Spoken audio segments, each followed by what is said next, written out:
Thank you, Ashay, for giving me a chance to speak to this audience.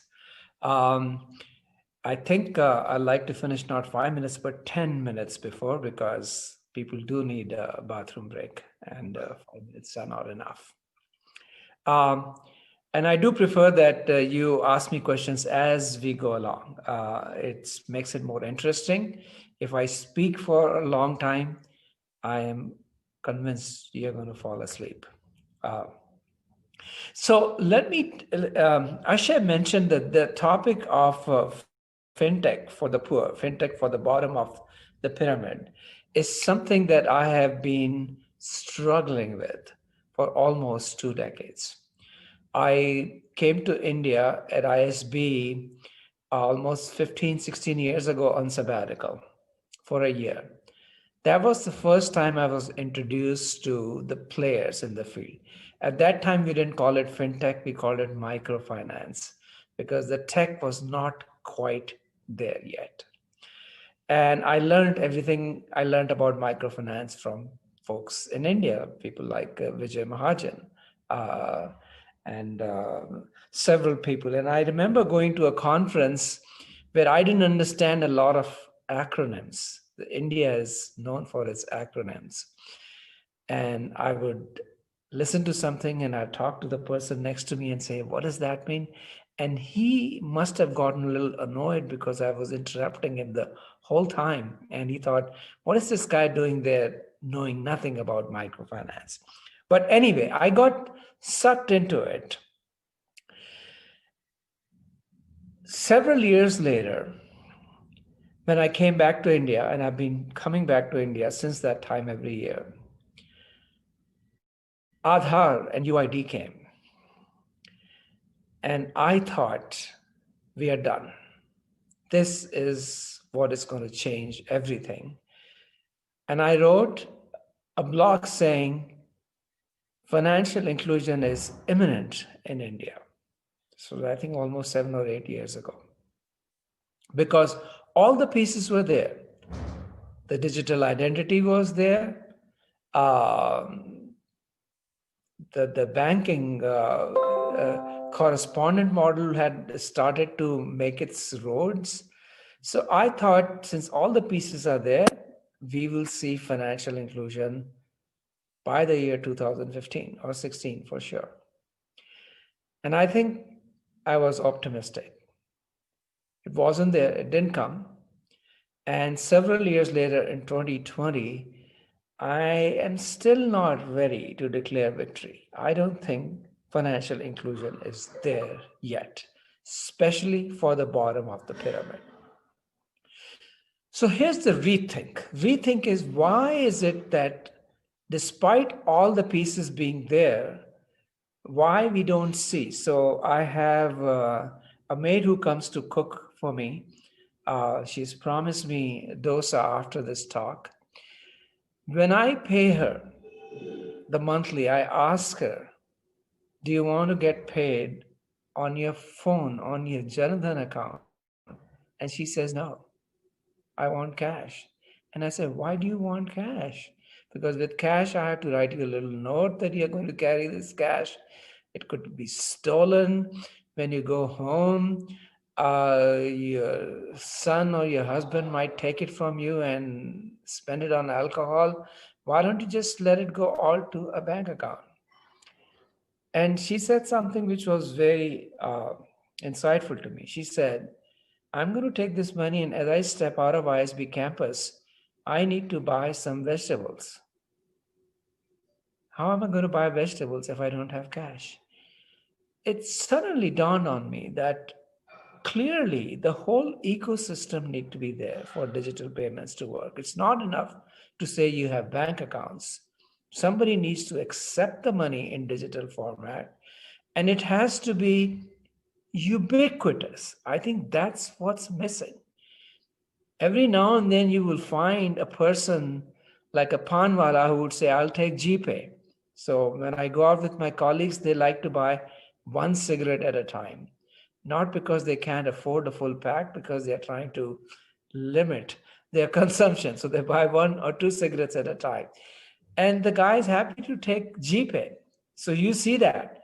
But then you go to some stores where the technology doesn't work, they've never heard of GPay. So the entire system is not in place. Unlike when I visited Shanghai and I was at the Bund, and there were some beggars out there were sitting there with the QR code saying, hey, if you don't have cash, you can give me money on this QR code. So I think the difference in China and India is that in China, they have made it ubiquitous. It is there everywhere. And we are not there yet. And that's partly the reason why financial inclusion hasn't worked. So going back and rethinking, I realized that we need to have more than technology. There are two other pieces that need to be there, actually three, but let me talk about two because they are infrastructure issues. The first one is simplicity. If there is one thing we learned from Steve Jobs, it is that you have to make your product so simple that it requires no documentation, that it requires no manual, so to speak. And I don't think we have done that yet. Simplicity is still missing. For the tech savvy people like you and me who are used to using smartphones, we may think it is simple enough, but smartphones are certainly not simple for a large population.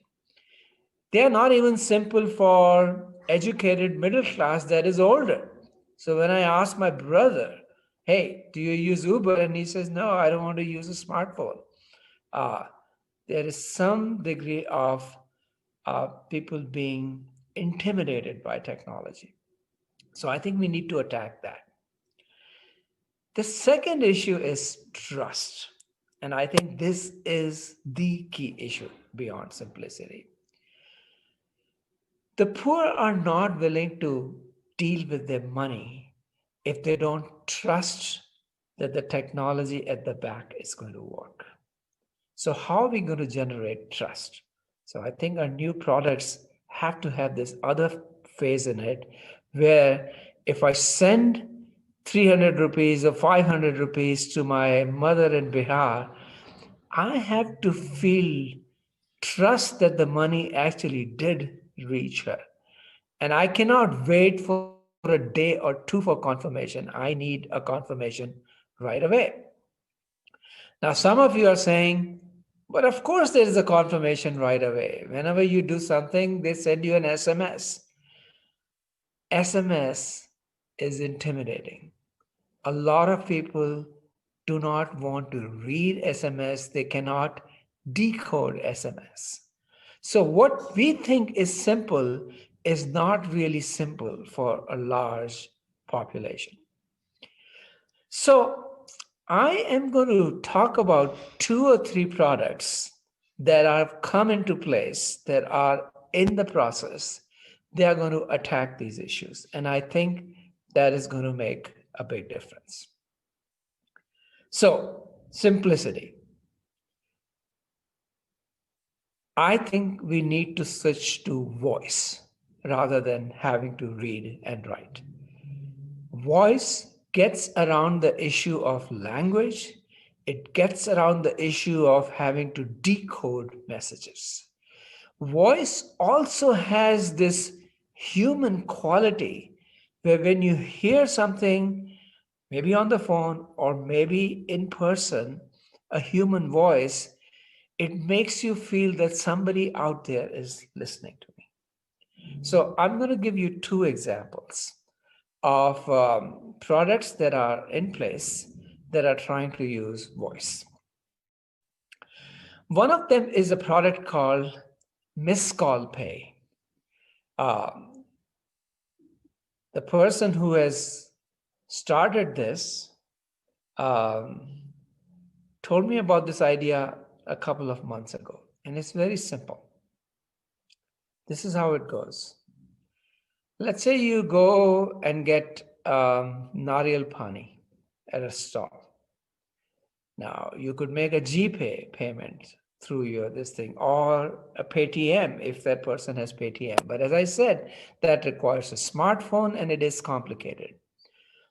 But what Mitesh Thakur, who has started this thing called Missed Call Pay, has come up with something simple. He's using the whole UPI and PCI structure, but he's using it through voice. So what you do is, instead of a QR code, he has a number, a phone number. And what you do is you do a missed call pay. Everybody is familiar with this missed call pay technology because when the cell phones first came, we were using missed call pay for alerting people that you had reached. मुझको बोलते थे लोग दिल्ली पहुंचते ही miss call पे दे देना because it was free. All I had to do was send a missed call pay and people knew that I had reached my destination. No cost, anything. So what Mitesh Thakur of Missed Call Pay is saying is, send me a missed call pay on this number. When you send the missed call pay, he would type in on his POS device or his smartphone how much he's going to charge you. So he'll put in 30.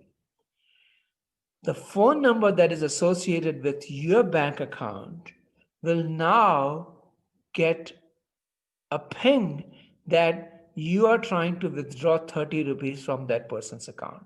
So this person will basically get a call back saying, Mitesh wants to take 30 rupees from your account. Kya aap isse sehmat hain? In Hindi language. Or it could be your own language. It could be Telugu, it could be Marathi. That's the beauty of the voice, that the language issue is taken care of and you hear it. And all you have to say is you agree and maybe put a 4-digit PIN code that you use like in an ATM. And that's it. The transaction is done. It's features like this that are going to make fintech go to the bottom of the pool. Because even though the smartphone penetration is becoming higher every day, I think there is still a large population that uses feature phones. And the feature phone, if this can be done with a feature phone, then we are done. The second idea related to this voice is what we have proposed at DIRI. DIRI is, as Asha mentioned, the Digital Identity Research Initiative. We are calling it Call 222. One nation, one phone number. 222 on your phone is BBB. Very easy to remember, BBB. What does BBB stand for? It stands for Bank Balance Batao.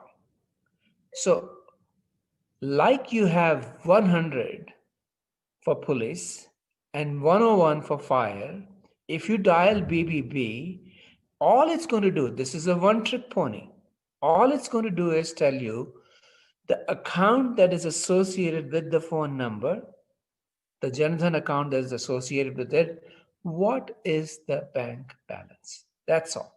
It's going to do only one thing.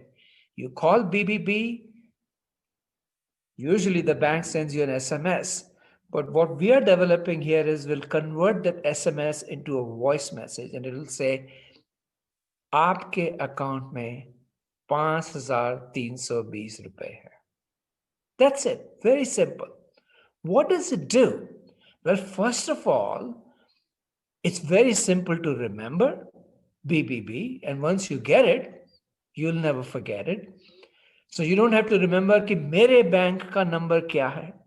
The second is you don't have to decode an SMS, you don't have to read an SMS, an account number, and all the other verbiage that comes with it. It's a human being, or really a chatbot, but what sounds like a human being is saying, आपके account में 5,320 है. Let me tell you, the research we have done shows that at bottom of the pyramid, close between 40 to 60% of the inquiries are about the bank balance alone. That's all people want to know. Because when Nirmala Sitharaman declared that she was going to give 500 rupees to all women's bank account, women need to know 500 rupees aaye ki nahi. If you could just simply dial BBB, you would have known right away. What's happening right now is people are using business correspondence. And oftentimes, these business correspondents are not close to you. In some cases, people have to travel a kilometer or 2 kilometers just to be able to reach a business correspondent. And then all you find out is कि आपके account में transfer नहीं हुआ है. And then you come back. Then you go back again, नहीं हुआ है. The third day you go back, you find out that the money is there. And guess what? The business correspondent receives zero for giving you bank balance. He has no incentives to actually spend his time. Similarly, if you go to actually a branch, if you're not intimidated enough not to go to a branch, the teller will take some time. These are very expensive methods. Just by putting this infrastructure in place, we are going to save all those calls that could be made just to find out what your bank balance is. What else does this do? This also creates a little bit more trust in the transactions you are doing. Because if I send 500 rupees to Ashay, my brother, in a village, I want to know immediately what happened. So I send it. I call BBB again. It will say, Aapke account. I will know whether the 500 rupees were actually withdrawn or not right away.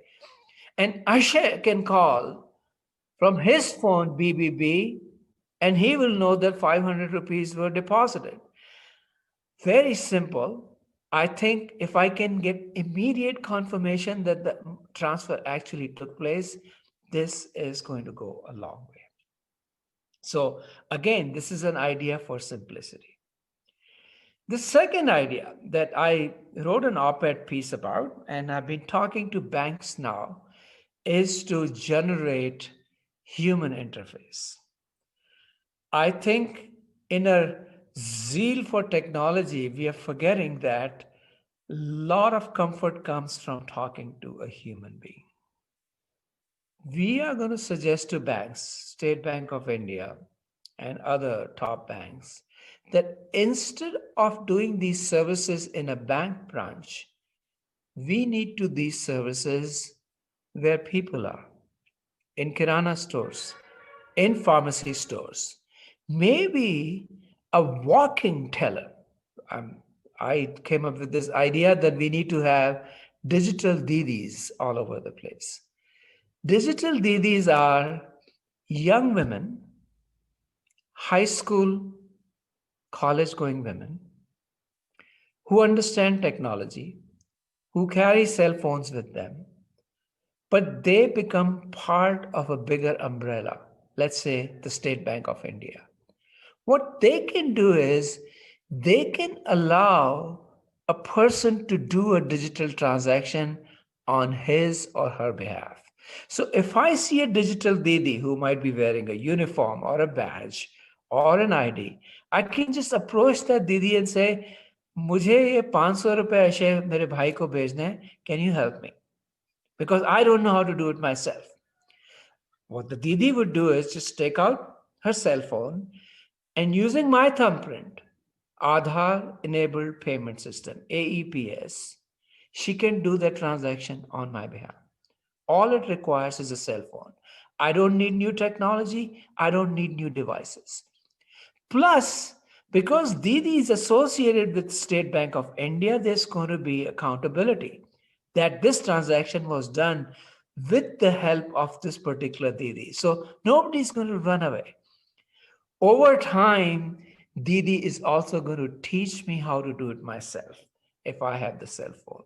So our idea is that maybe what we need to do is we need to have a ubiquitous presence of these business correspondents called Didis, that they're walking and talking in the malls, in the bus, on the street. Whenever you see a Didi, you can stop her, and we can create simple incentives for those Didis who do a lot of transactions, would qualify for a job with the bank, maybe a teller or something like that. This will also give confidence to young women that they are part of this mission and they can be an integral part in making India go digital. Who else other than Didis? India Post Payment Banks. Postman is your other person who comes to your home every day. If we can train the India postman to do simple digital transactions with me, people have a lot of faith because you see this person every day. So just with Didis and India postman, we can create a huge network of ubiquitously present business correspondents who can do this for me. Unlike the current business correspondent model, the difficulty with the current business correspondent model is that that's all they do. And because that's all they do, the economics are not always working out. How do you compensate them? But with Didis and India Post people, this is their side job. So you don't have to pay them a lot because that's not all they are doing. So even if you were to give a small stipend, let's say of 5,000 rupees to a Didi, because that's not all she's doing, she could do 50 transactions a day, maybe 100 transactions a day. If you compare to what it costs for each transaction to be done in an ATM or a teller, this is minuscule of the cost. So that's my second idea towards simplicity and trust. Yeah, so since we are halfway through the talk and you indicated you would prefer to have some questions along the way, Yeah. I think it will also be nice to give you a pause. It would be good if we probably look at some of the questions that have come up. You can access the Q&A box, or shall I read them out to you? Why don't you read them out to me? I will do that. Before I go to the questions themselves, it's very nice you started this discussion about how the DDs would be different from the BCs that we already have. But even for many of the bank correspondents right now, they are doing something on the side. So it would be somebody like a Kirana store person, or somebody who has a mobile phone shop, or even running in e-Mitra, something government related, but on the side they do this. What would be a sharper way to characterize that difference? That would be one point I had. Second point was. Let me answer that. I think please. I don't think we need to have dedicated BCs. I think we need to have BCs who have other things. So Kirana store is a great example. So let me give you one other person who has started this thing called Pay Nearby, Anand Bajaj. He has 1 lakh or more of what he called digital pradhans. These are Kirana store people. So exactly right. What he does is that the Kirana store pradhan wants to do these transactions for you, but that's not his main job. He is interested in you coming to his Kirana store, because once you're doing a transaction, you may also buy some rice, you may also buy. So I think that Asha is exactly right, that we need to create this mixed use, more of it. India Post person also does it, but here is something I tell you. On ISB campus, there is an India Post person, a BC, but nobody knows. So there is an information issue. We need to create so that the presence of these BCs is everywhere. And I'm going to come to one other idea which will make it happen, because that's what makes a difference. Maybe some kind of a color code that, India Post person is here, or Didi is available here. Maybe the Didi could be walking with a uniform or a badge or something. So we need to also create so that I don't have to look around. And let me tell you, the private sector is very good at that. For all of you who have traveled abroad, at all locations that are touristy, you never have to see where you can exchange your money because it's in your face. You can exchange money here. I think we need something like that, that you can do your digital transactions here.